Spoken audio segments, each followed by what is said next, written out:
many different contexts. I've made many mistakes, and so, yeah. This talk is about telling you about how not to do them, so you can gain some time. I also teaches, I obviously speak, I have a blog. One is for Java stuff, the other is more dedicated to Vaadin. I also am an author. I've written, I'm very proud of it, the first book about the Vaadin web framework. And currently, and this is the reason why I'm giving this talk, I'm writing a book on integration testing. So the plan is as follows. First, I will try to describe what is integration testing, why it is relevant, what are the challenges, and hint at some solutions. Then I will show you 2 examples on how to fake your dependencies, because integration testing is not unit testing, so it means you will deal with the environments, and you might have dependencies. And the final part will be about testing in container.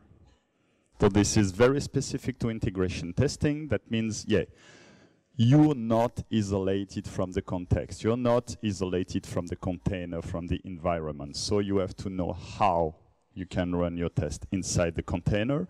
And the container, generally speaking, is very easy. It's either Spring or Java EE. So, to the basics. The first is there are many kinds of testing. If you are a developer, you know about unit testing. But there are more tests. Of course, there is integration testing, there is end-to-end testing, there is performance testing, and performance testing you can test for stress, you can test for endurance, you can also have security testing, and yeah, it's very, very different stuff. So in this talk, I will mainly talk about unit and integration testing. So, unit testing.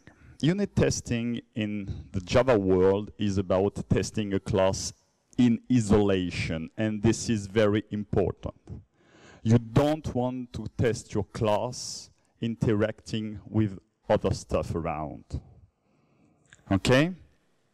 So what you will do, generally speaking, is you will mock your dependency to provide known input and known output to your class under test. Okay? On the contrary, integration testing is testing the collaboration of multiple units, of multiple classes.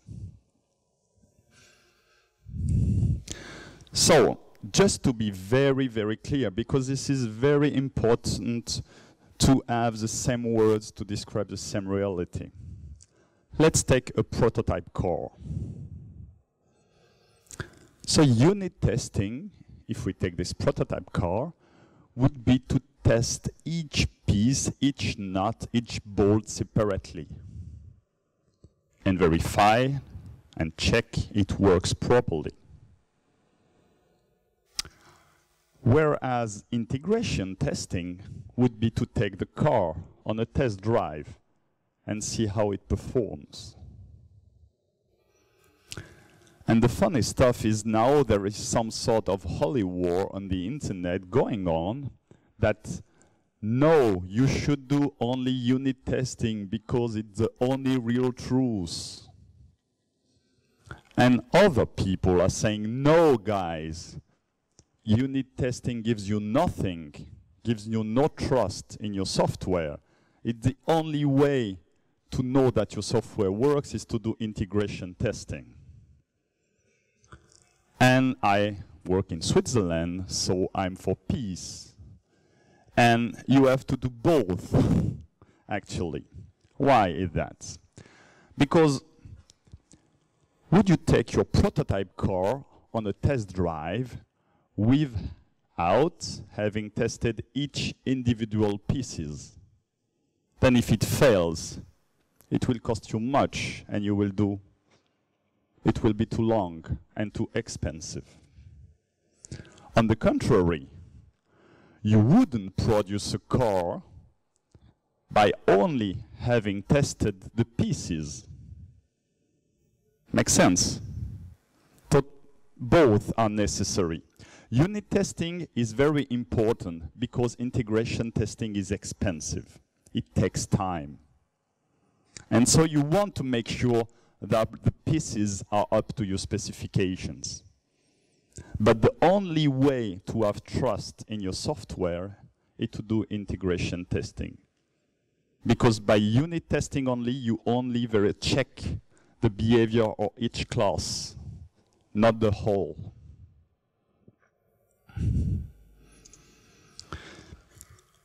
When you integration test, so you test the collaboration of multiple units. And in this case, you have to define the system and the test.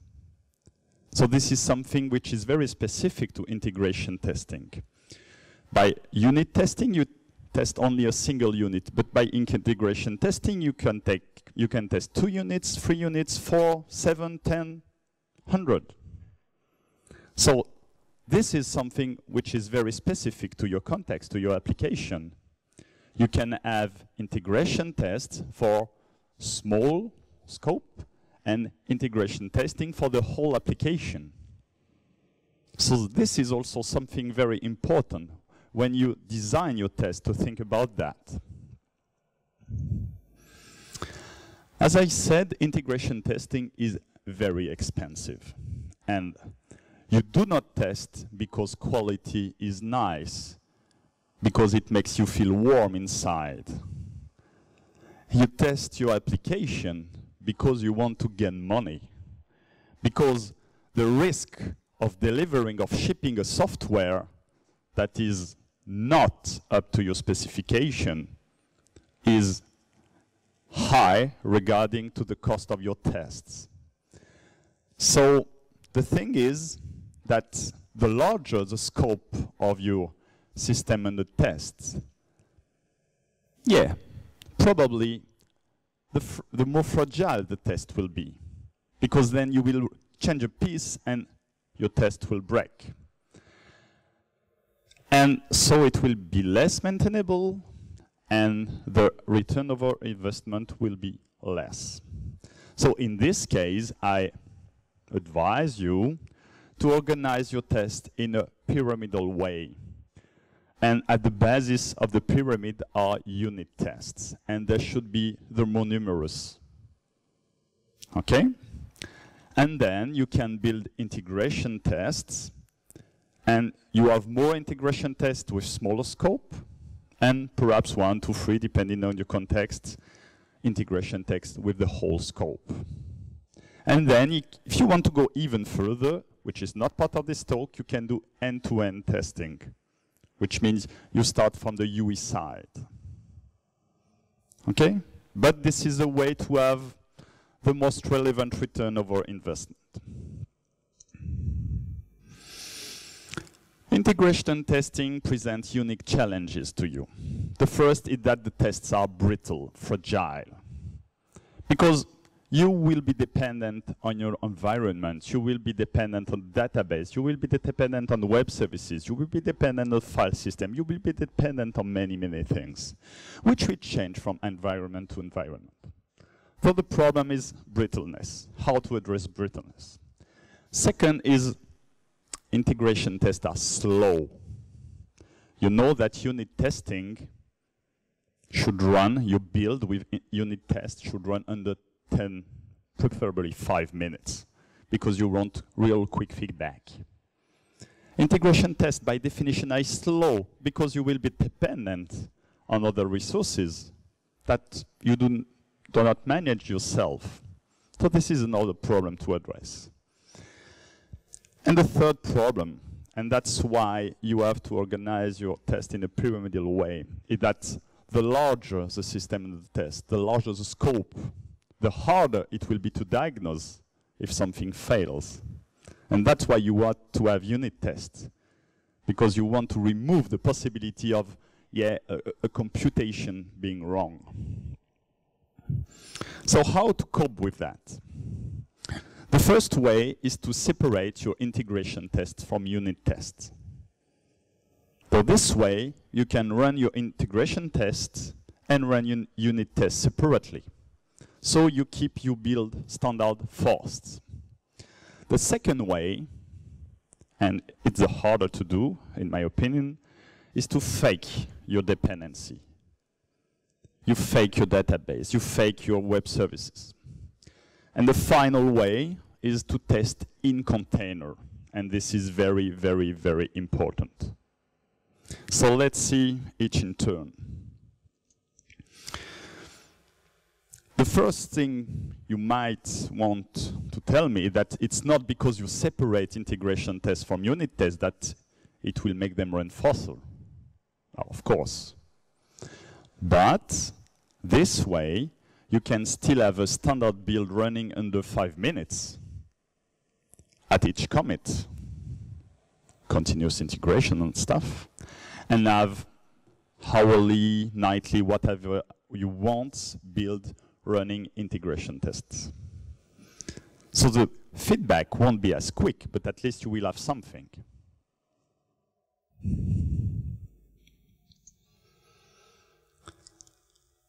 Just a small reminder, you have many, many tools to do build, and each of those tools allows you to do integration testing. So I'm an old guy. I've used Ant when I was young. Now I'm using Maven. I'm not hype, so I'm not using Gradle. If you are a Gradle fanboy, you're welcome. It's a little harder, but it's good. So I will describe Maven. So you might know that Maven has a very definite lifecycle. So you compile, you test, you package, you install. But integration testing is part of the Maven lifecycle. In fact, there are 3 dedicated, or 4, should I say, dedicated phases in the Maven lifecycle that I dedicated to integration testing. First, you can do something before integration testing. Then you can run your integration tests. Then you can do something after. And then the most important phase is to verify that the integration tests run successfully. But with the Surefire Maven plugin, which is the plugin that runs your unit tests, there is only one single phase. It's just test. And Surefire runs tests that ends with tests, that starts with test, or that ends with test case by default.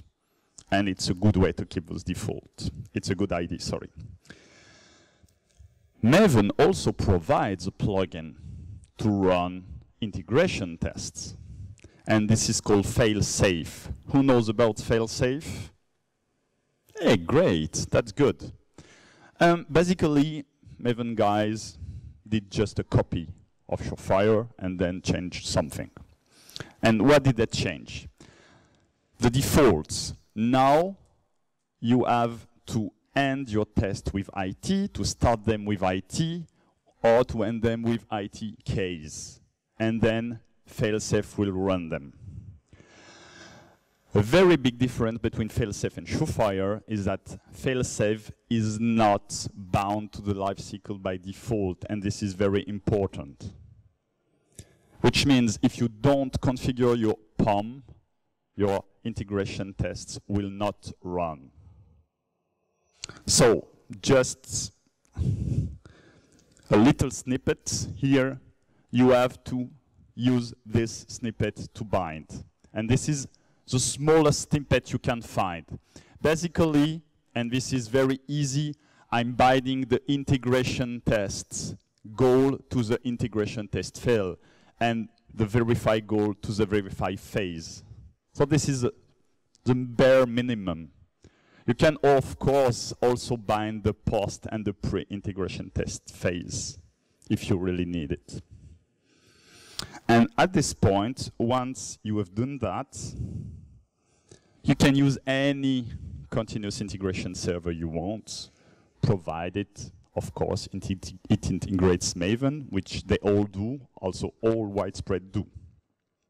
And then you can do it, run your integration test daily, hourly, I don't care. That's up to you. That really depends on your context. And the good thing is, remember, Maven, the lifecycle, if you run integration test phase, it will first run the normal test phase. So it will be a fail-fast way. So the second part is about infrastructure dependencies. And sorry guys, but your application doesn't run on thin air. You need something to run. The most obvious dependencies generally is a database. But there are some very nice dependencies that sometimes you may forget. For example, the file system. The file system is a dependency. The time. Some of your application depend on time. They may also, and more, they depend on web services. They depend on mail. They depend on FTP. They depend on many, many things. And that's what I call infrastructure dependencies. And why are the infrastructure dependency very important? Let's take the example of a service. The service is dependent on your DAO or your repository if you want to use the Spring terminology. And in order to test the service, you could mock your DAO. That's all right. But what can you do if you want to test your DAO? Would you mock your database? That has no sense. And so even if you don't want to do integration testing, you have to think about that.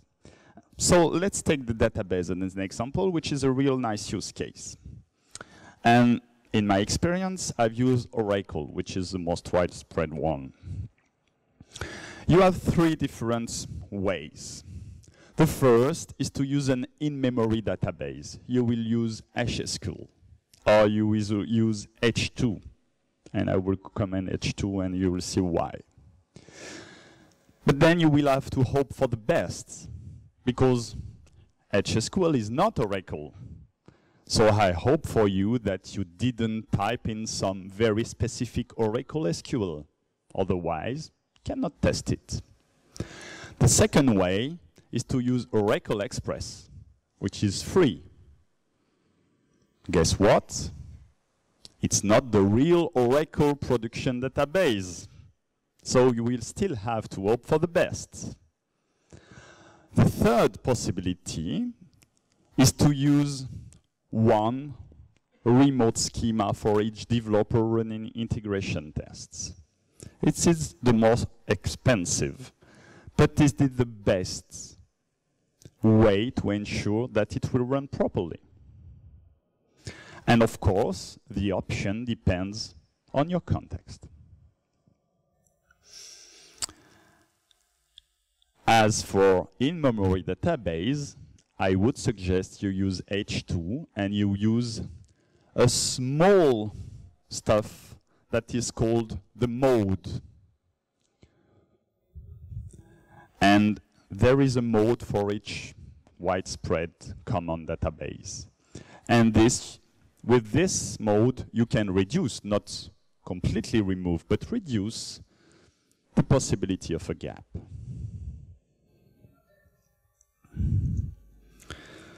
For this to work, for example, if each developer use a dedicated schema, then you would have to parameterize the URL. So in this case, you would need a property file and use your favorite build tool to filter it according to each developer. So this is about database, but database is just like, you cannot have an application without a database, or very, very rarely. But now this is more pervasive, is about web services. more and more applications are using web services in order to deliver their service.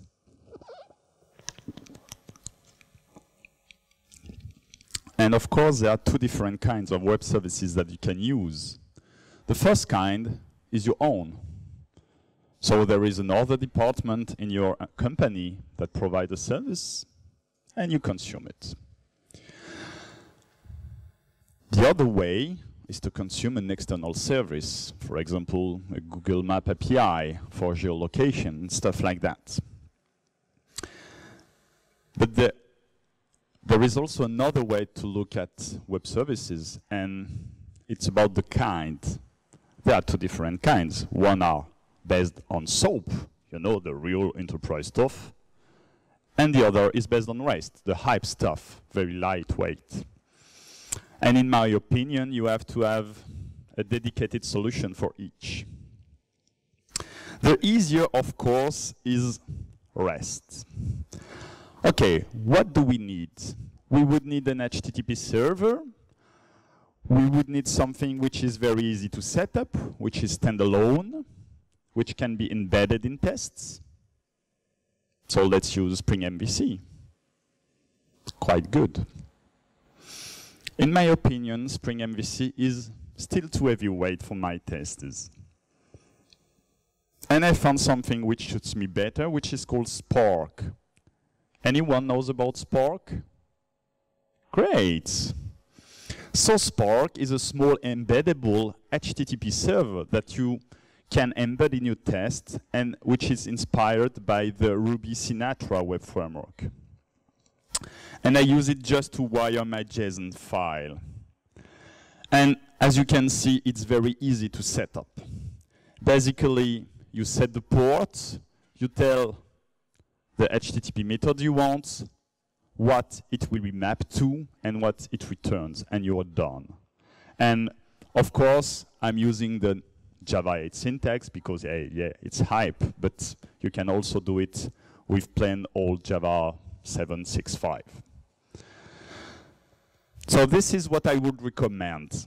And of course, if you want to return a JSON file, you create the JSON, you read the file, and you return it as a stream, and you're done.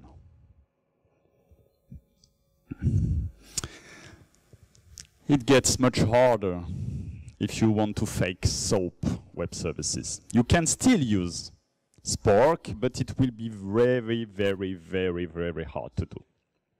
So in this case, I would suggest you use SOAP UI. Anyone knows about SOAP UI? Great. It's more. More people are using real enterprise stuff. Great. That was a joke. Sorry. So with SOAP UI, you have a GUI, and you can craft your response regarding a request.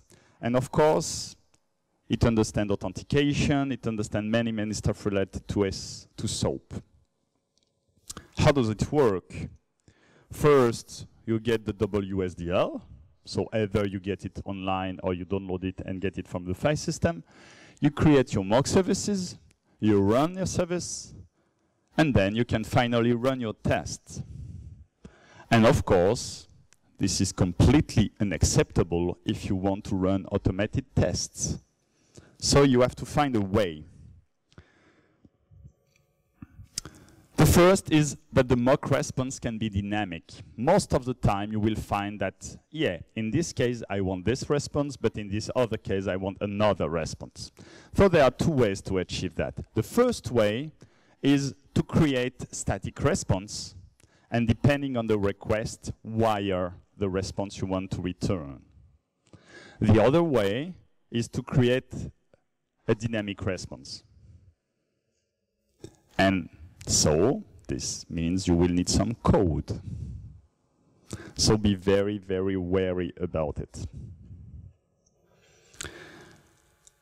because it will make your test more fragile.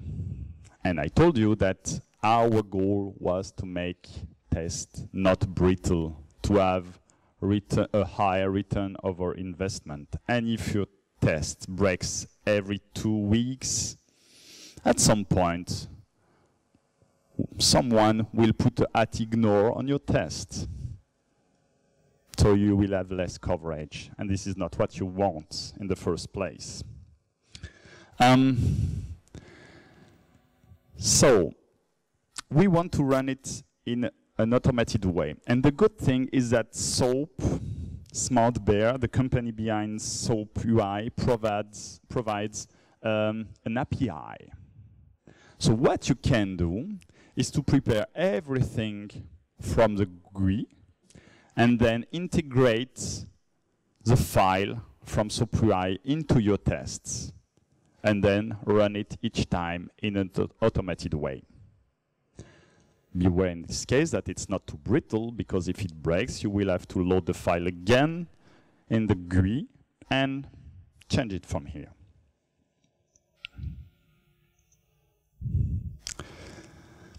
So, as a conclusion for web services, I would suggest you follow the same rule as for unit testing. And this is keep the validation simple. Assert one thing at a time. Don't put too much logic in your tests. If possible, do not put logic at all. A simple if is acceptable. Now, if you have to test your test code, it gets really wrong. So it's acceptable to duplicate the response, and yeah.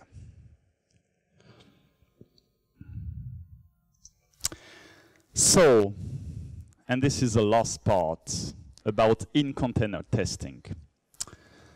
And this is, of course, the very important part. Because you can test collaboration between your classes, and this is quite nice. But we did forget about the most important dependency. And the most important dependency, in my opinion, is the container.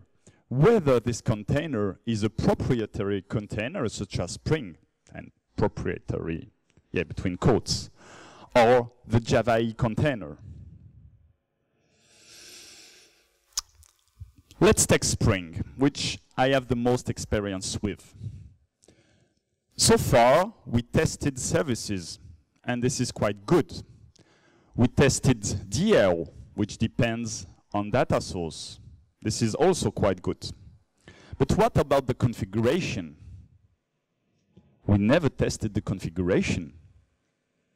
What happens if you are using auto-wiring, which I really hate, but many people seem to like? I don't know why. Because it's magical. So if you use auto-wiring and you use testing, your integration test would work fine. Then you will deploy into Spring. And Spring will tell you, I do not find the dependency of this type in my container. Too bad. So we need to assert that the configuration is correct. And in order to do that, the first step is to design your configuration to be fragmented. You shouldn't, you mustn't have a monolithic configuration, because it will be very hard to test small system under test. You will have to test the entire application, and I told you it's not the way to go.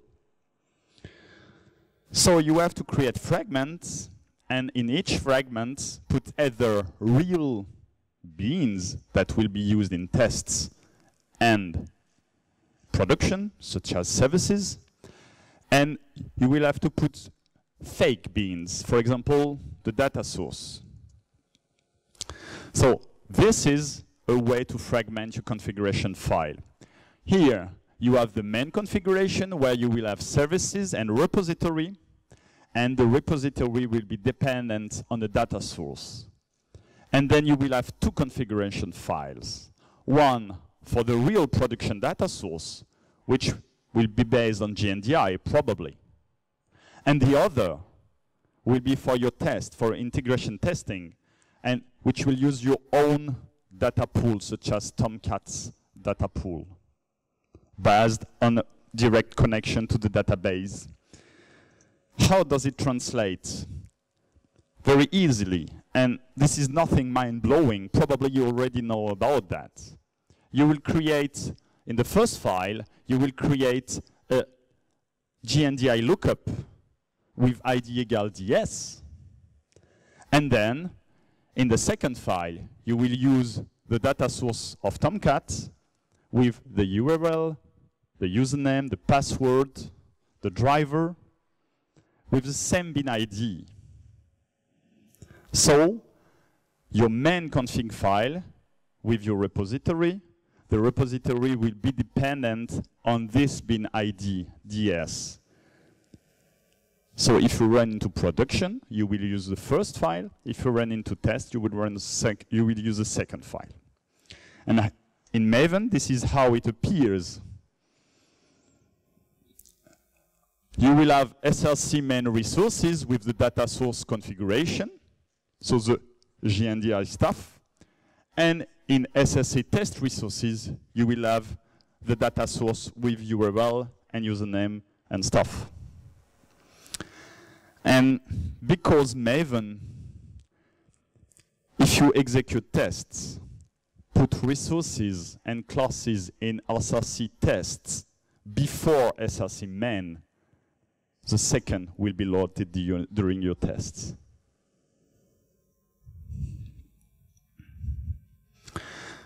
But you can do better. The first, what I advise you to do is not to reference fragments into fragments. So no, import this file from a config XML. Because then you will bind those fragments together. You won't be able to use one without the other. So I suggest you always use your topmost container to assemble the fragment. So it can be the web.xml, it can be your test class, it can be whatever you want, but use the topmost container. So your fragments are completely decoupled from one another. This has a nice side effect of letting you reuse a fragment in another project without pulling every dependency. A very important stuff that perhaps I didn't mention is, this line. This line is very important in integration testing. Who can tell me why?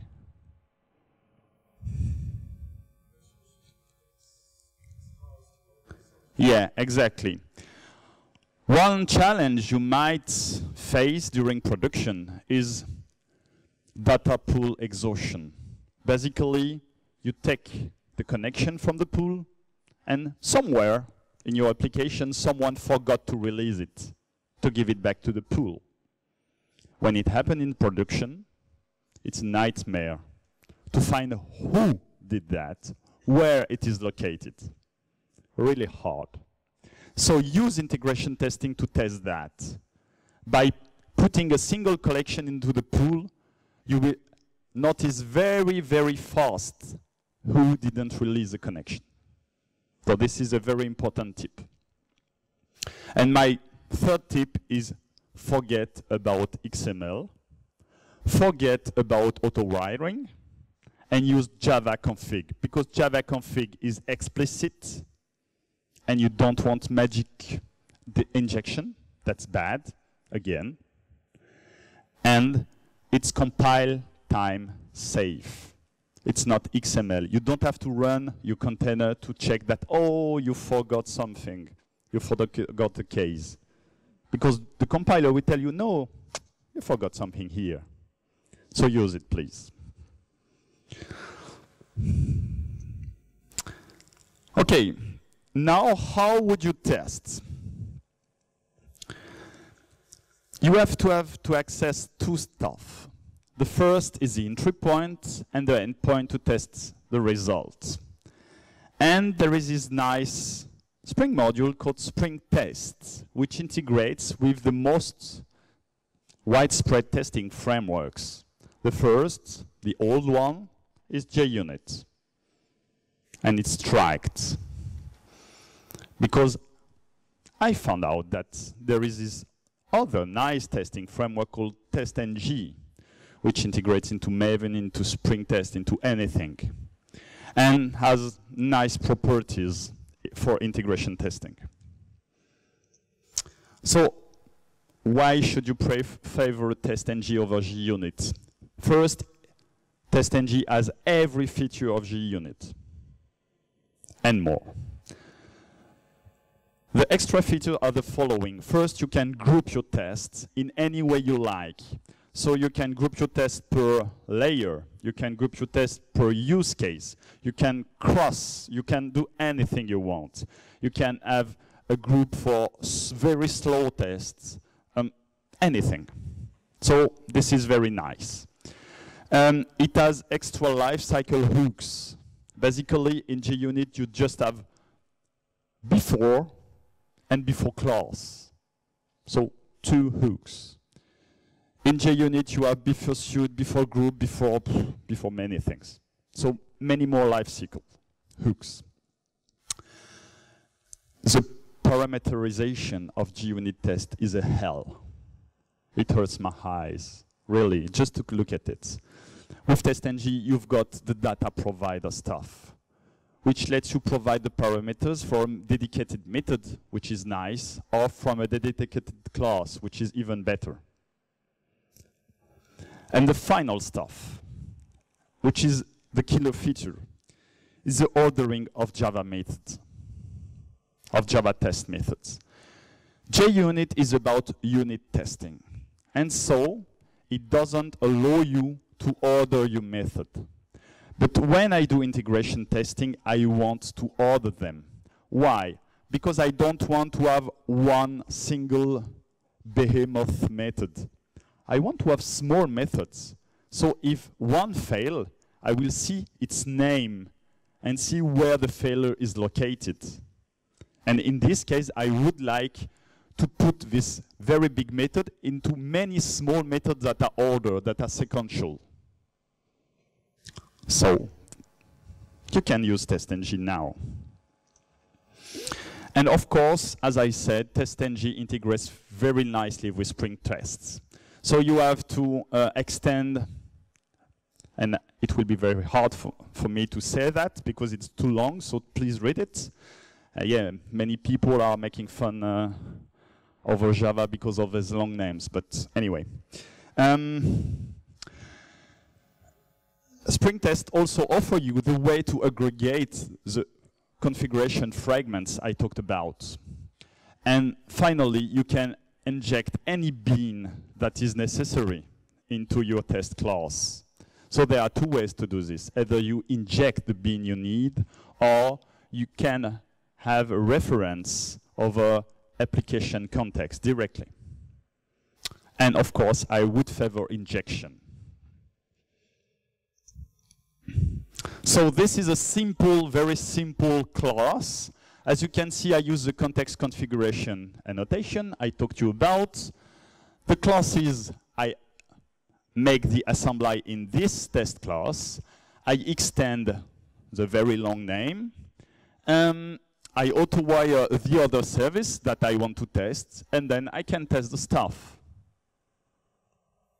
So this is quite straightforward.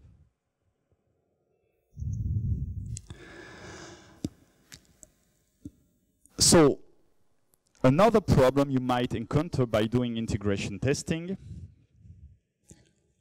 who tests is repositories, is DAOs here? Okay. How do you call those tests? Integration tests or unit tests? Who said those are unit tests? Okay. Who says those are integration tests? Okay. Who runs those integration tests into the standard test phase? Yeah, everyone.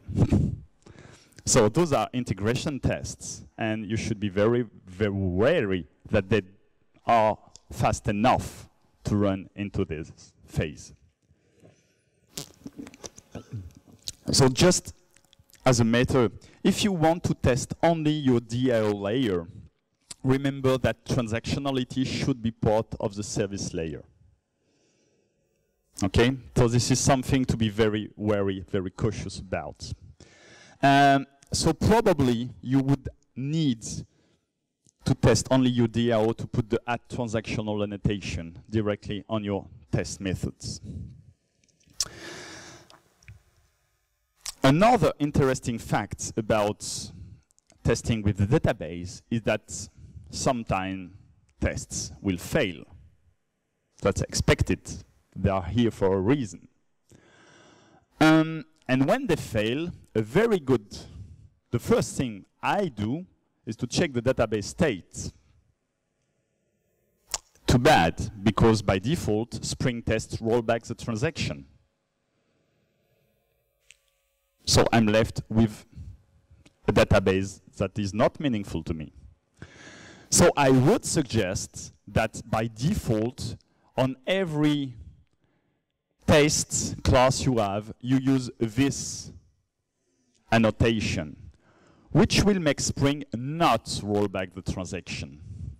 In turn, it has an interesting consequence, is that if you know that your database state is empty, you can do whatever stuff you want, roll back, everything is nice.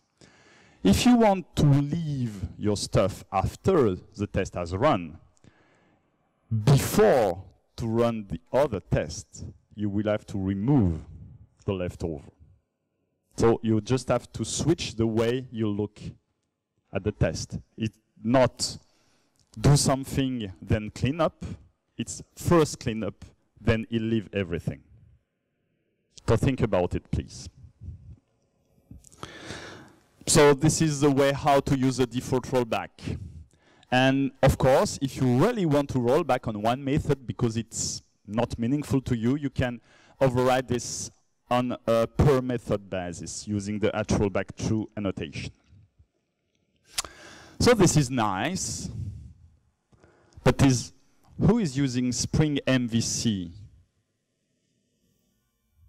Okay, not so many people. Who is using Spring without Spring MVC? Oh, as many people as the other. Okay. So if you are using Spring MVC, you have unique challenges.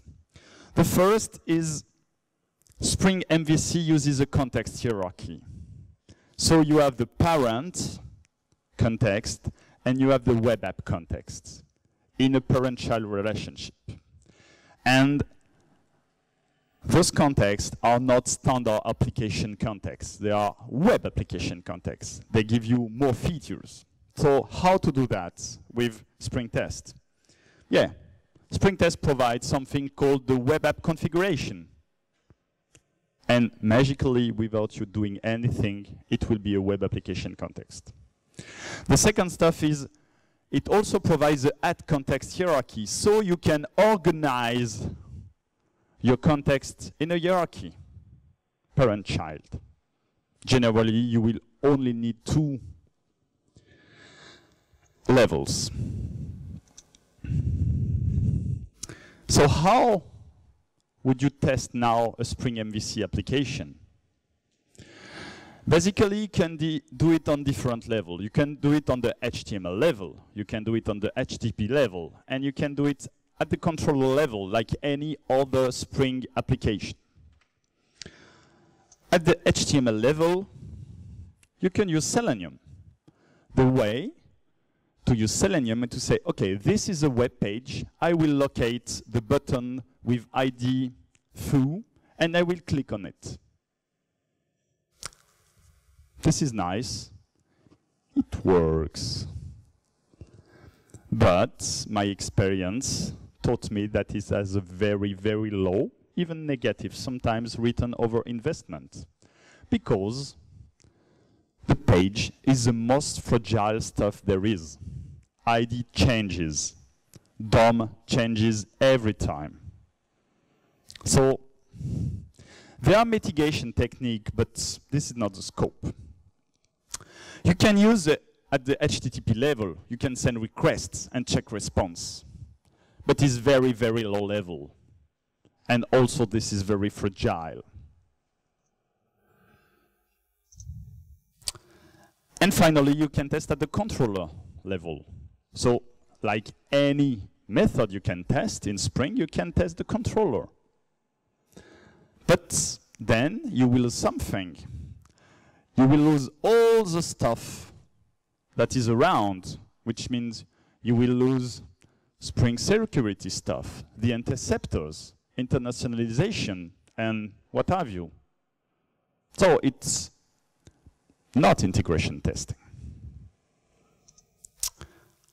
But Spring Test provides a specific port since version 3.2, which enable you to test with URL as entry point.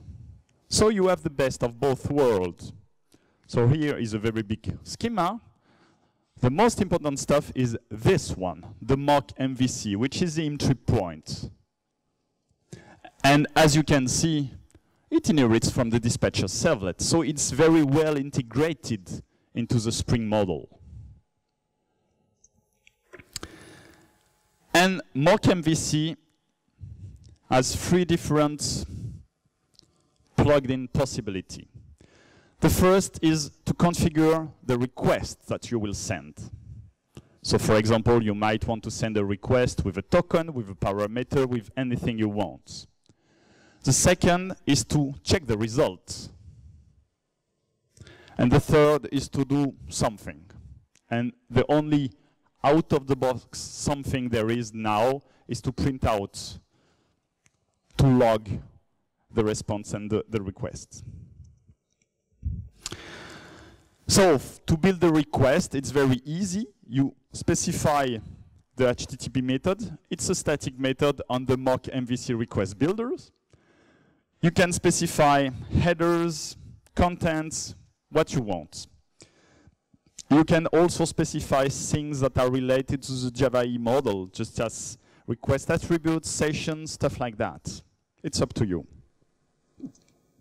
As an example here, you can craft the following HTTP requests with this simple Fluent API. Okay, so you specify that you will use a get method on URL customer /ID, and ID will be 1234. It will accept text HTML. The length parameter will be EN, and it will be secured. So why would you do that? Because you can use a path which has this nice placeholder, and you can replace it during your test at runtime. So this is something to note, that is, it takes everything that Spring lets you do into account. For request matcher, yeah, there are different types of request matcher. Basically, there are request matcher directly available on the mock MVC result matcher, and result matcher that I grouped into third-party classes. And for example, you can check that the result is a forward, that the result is a redirect, that the result is a JSON, and how, and stuff like that. So it's very, very powerful. And from the most important to the least important, sorry, for the less to the most, you can check the request. You can check that the controller that handles your stuff is of the following class, which has it's not very meaningful because it's very fragile. On the lower part, on the contrary, you can check that your requests gave you the right view, filled the model with the right type, and stuff like that. And this is very, very important. So as an example, on the Spring Pet Clinic, who knows the Pet Clinic application? Great. For those who don't, just have a look. It's a very, very nice application that lets you do some interesting discovery of Spring features. So here, you already seen that. I use the WebAppConfiguration. I use the context hierarchy. So I'm sequencing into a parent-child relationship. And here, I have no choice. I have to use the XML that are provided to me by the Spring application. The nice stuff is that, yeah, here, in the web app context setup, you have to provide a web application context to build the mock MVC builders. In this case, as I told you previously, you have access to the application context, but it's not of type web application context, it's of type by default application context. So the only thing that you have to do, and remember you have to do it, is to cast it. And it's allowed, you can cast it into a web application context because you put this annotation at the top. So this annotation is very important.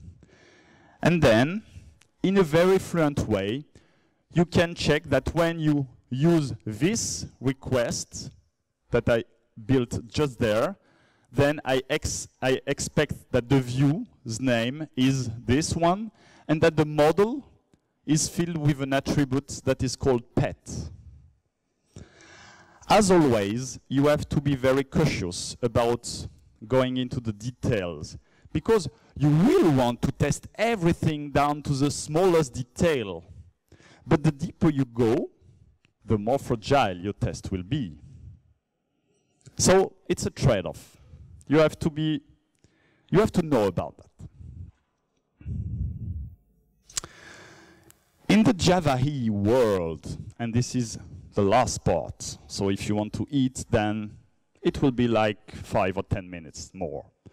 The problem of JavaDay, and that's what it's not my preferred choice, is that it has no explicit wiring. Meaning everything that is on the class path is a candidate for wiring, for being injected. Of course, you can veto your own classes, but you cannot veto classes that are in jars. So it's very hard.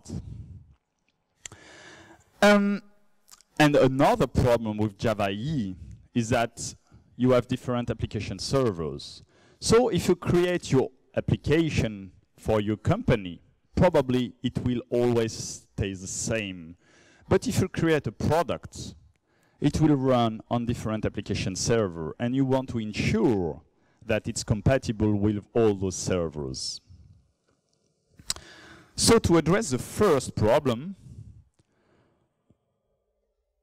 you will want to deploy only what you want to test your application, to have a small system under test, not to deploy everything. And there is this nice stuff called shrink wrap provided by JBoss, which lets you define really in a finely grained way what you want to deploy. It is integrated with Maven. It can also be integrated with Gradle. And here is an example using an API. So I will tell shrink wrap to create a web archive, which means a war. This war will be called my war. I will add the class which will cause my service. I will add every class that stands into the package of my model. I will use the persistence.xml and I will put it into the webin folder. I will use this GSP, my GSP, and put it into the webin folder. And finally, I will use the my.js and put it at the root. And I will use a dedicated web.xml. So I will pick and choose every resource, every class I want, create a small package. Which leads me to my second point, how to use different application servers. Oh, yeah, I forgot about that. I told you it's integrated with Maven, which is a good thing. And of course, I might be dependent on libraries. So here, I will choose libraries that have a scope of compile or runtime and put them into my webinflib directory. And this is very useful. So the second point is how to address the problem to test with different application servers. And Shingrap is only a small part of a bigger project called Archelian, which scope is to define exactly that. And basically, Archelian gives you an abstraction layer, an API, to download an application server, to deploy your application, the stuff you've created with Shingrap, to this application server, and then to test. And this application, abstraction layer uses this concept of container adapter, which is the generic term. And you've got an adapter for each application server. And of course, since it's JBoss, you've got container adapter for each version of JBoss. You've got also container adapters for Tommy. You've got, if I seem to remember, for Weld, which is basically the only container which is CDI, which only provides CDI compatibility. And it's also fully integrated with Maven. So as a sample, still always using TestNG, I create an integration test. So what I have to do is to extend the Archelian class. And here, I use a standard GE annotation to inject the my service, just like I did in Spring with AutoWired. So I will use my service to do some stuff and assert something is good. Here, this is the deployment annotation. This is what will be deployed to the application server. And in this method, I will use the Shingrap I just described before, which will return the web archive stuff. So when you run this test, Archelian will see that this method will give a Java archive, will deploy it to the server you configure, and will run the test method. So which application server will you deploy to? There is an XML file called archelian.xml where you can define containers. And in this case, it's Tommy E container. And I tell Archelian and Tommy E to run on any port you can find, which is free. You can also define other containers. And then you can run your tests on as many containers as you want, as you need. So this is the end. Basically, what we have seen is integration testing is as necessary as unit testing, that integration testing has unique challenges, that you will be dependent on infrastructure resources and you will have to fix them, that the most important dependency of all is the container, and that Spring and JavaE provide dedicated tools to do this. So I don't know how many more time we have, because it has been 58 minutes, but I can answer some questions if you want. Yeah. Thank you for your presentation. Thanks. It was very great. What about test coverage? Sorry? Test coverage. I mean, coverage test by Core. Yeah. Maybe you use some specific tools. For example, for me, we use just Cobertura. Okay. And maybe you have some another tips or. Cobertura is quite nice, but I would suggest if you do integration testing to have coverage for unit testing, which should be very high, and you should have coverage metrics for integration testing, which probably will be lower, because as I said, when you want to do integration testing, you cannot test for everything. You shouldn't test because it will cost too much. Okay, so the thing is, you have to segregate both metrics. And Sonar Source has a very interesting way to do this. You can check. You can have unit testing metrics and integration testing code coverage metrics. Okay, thank you.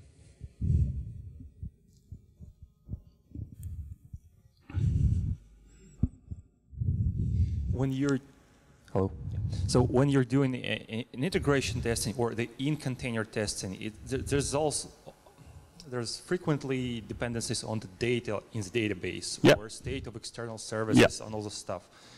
So from your experience, what works best when you run this test? How do you make sure that the database is what you expect it to be? I use DB units.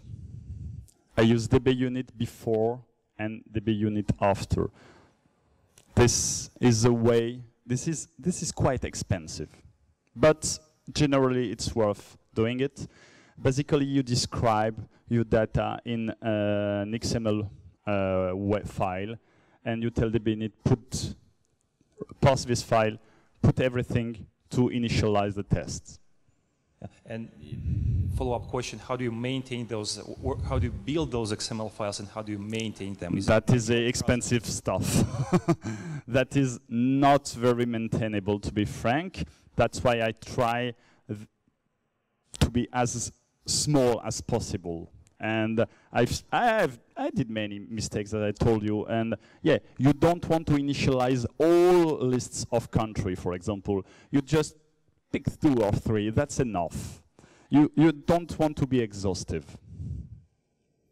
But it's always, you know, a trade-off. So it's very dependent on your context.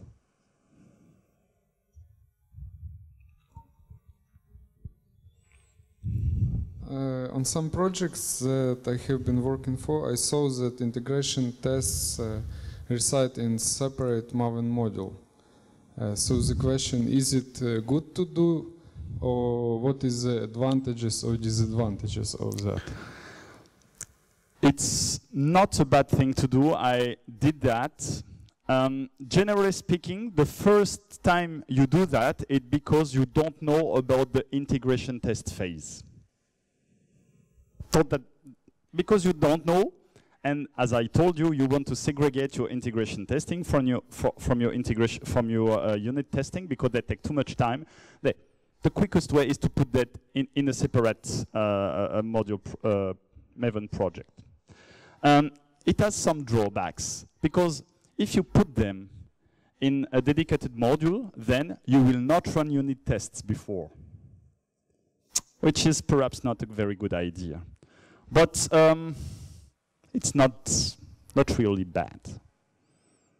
It segregates them. So it's the first step. Then you can use failsafe instead to segregate them, to put them later in the life cycle. If they take, for example, let's say that you want your integration test take too much time. For example, you really have a shitload of integration tests that take 3 hours. And you want an hour to build every 1 hour. It won't be possible. So this is a way to go as a first measure. Then you will have probably to see why it takes so long. But as I said, integration testing is very interesting, because probably every one of you has a different context. And every one of you will have a very specific question. And there is no overall answer to that. That is a very important point. I tried in this talk to give you an overview of what you could do, and then it's up to you to make mistakes. I'm not joking, that's true.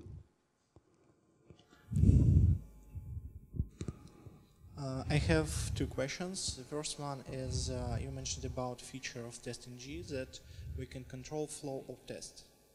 Yes? You cannot really control. You can order your test methods. But it is a dependency between tests. Is it okay? And as I told you, dependency between tests is bad when you do unit testing. When you do integration testing, I want to test a scenario. For example, I want to test a checkout flow. Okay? I will probably need to put some things in my basket. Then I will say, I want to check out. Then I want to test that I'm paying. And then I want to test that my order is sent. How can I test that? Probably the first, if you are used to unit testing, you will create this longer method. And when it breaks, in your log you will see, hey, checkout breaks. Now fix it. Hey, too bad. What I would prefer is to have one dedicated method for each step and order them. So when the test breaks, then I know which method breaks. And if you gave it a good name, I know in which step it broke instantly, like that. So yeah, you have to think about testing in a different way than with unit testing. And things that are bad for unit testing are a requirement for integration testing. Does it make sense? Okay, yes, I'll ask you more questions. Yeah. One, okay. And the second question about localization, internationalization. About, sorry? Localization, yeah. internationalization. How to order the test, and I understand that we don't test all locations and all languages. What is a good point for it? Your question is about internationalization? Yes, because there are a lot of locations, languages, and so on. How yeah. to test this? We should test only one language, for example, one for Asian, one for Europe, and or maybe some group. As I said, there is no, I cannot say, yes, you should do this, and you should do that. It really depends. Is it a mandatory feature of your application? How much will you lose if it breaks? How much will it cost to test it? And then it's up to you to take the decision. You know, it's risk management. Okay, thank you.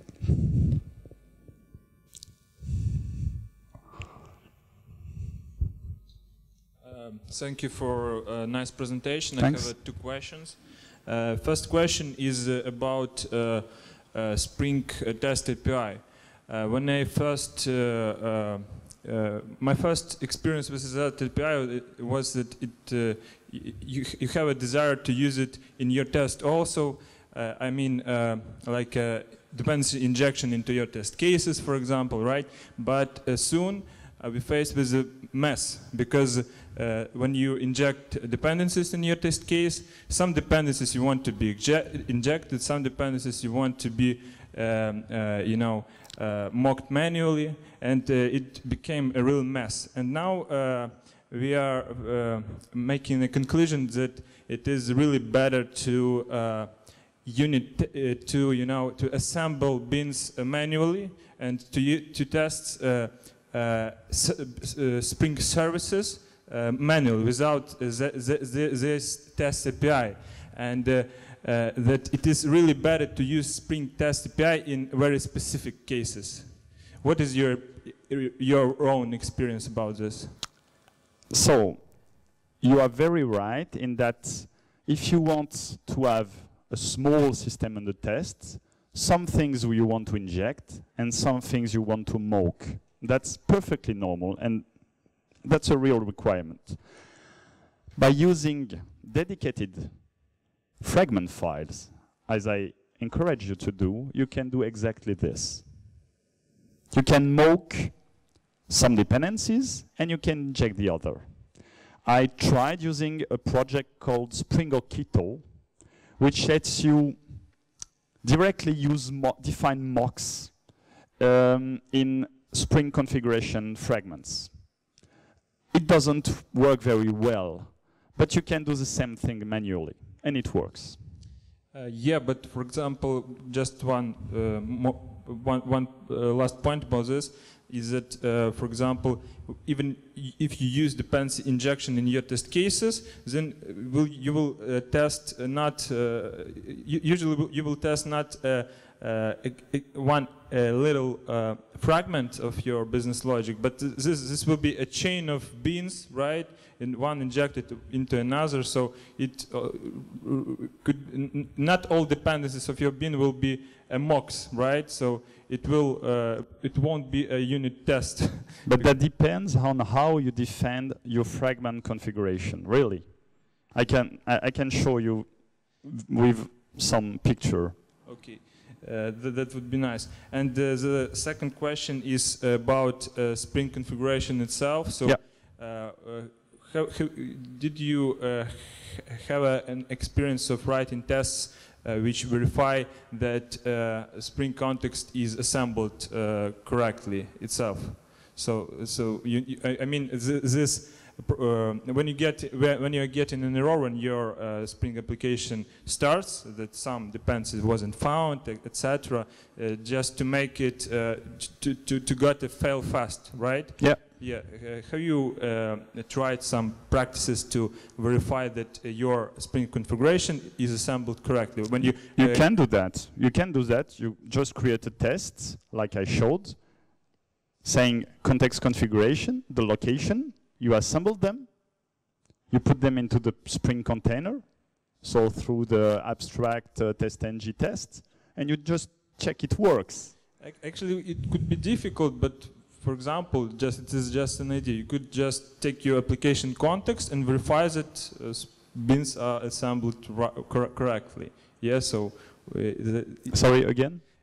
I mean, the idea which came to my mind that you can just take your application context. Of course, it is very general idea, but you can take your application context and to verify that your bins are assembled correctly. You mean as required dependencies? Yeah. Not, so you will just feed them to the application container and just check everything works. So your test will have no asserts. But that could be a separate test for this. Yeah, of course, and of course it will have to be one of the first.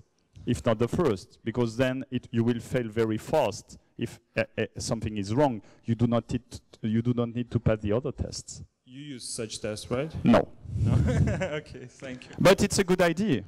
But you could use Java configuration with its own. This is in case you use the Java configuration. Okay, thank you. Got a question, like note and a question. So. Actually, you told us about H2. Yeah. It's a memory database. H2 works great for querying. I mean, the compatibility mode. So it just works for queries. But it sucks for creation statements. And we had a nightmare because we had to MySQL database. And for some reason, we were not using something of high level, like Liquibase, to create databases, to create structures.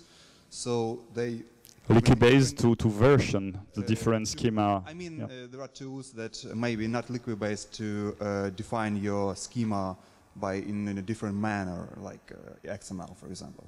So so this H2 it has a different syntax even for foreign keys, and you'll have to support it forever. Yeah. So this was first note. And the second that you actually can get really good results with integration tests if you using Spoke, because Spoke can make you really explicit about your actions. For example, you can say if you really care about integration tests being as a documentation, so you can say that, hey, here I'm creating a user, and now I'm setting this user at this authority level, and then I create another explicit action, and they also provide this nice feature of data pipes and data tables that provide you that allow you to be explicit about every data under test, so we can provide multiple. So it's really nice. So and another thing that you spoke about configurations, provision and configurations for the test. So we're using kind of different approach. I just want to share with you all. So we decided to use Zookeeper to provide configuration for our integration tests. So we basically end up with having Zookeeper nodes for each specific resource that we depend on. And we have overridden Spring we use Spring for injecting resources into tests, and we have overridden our property sources to feed properties from this from Zookeeper configurations. Yep. And then on top of these properties, we create our beans in runtime. And these properties can also be overridden from the local file. So it's really handy. And it's scalable and it extends well. So probably what you describe is you want very high quality, because using Zookeeper means you are now dependent on another resource that you have to maintain, and which is expensive. I've never had such requirements, but it's we have a cluster, and okay. You can have like similar configurations of the same structure for production environment and test, and it really works great. That's a very interesting stuff, yeah.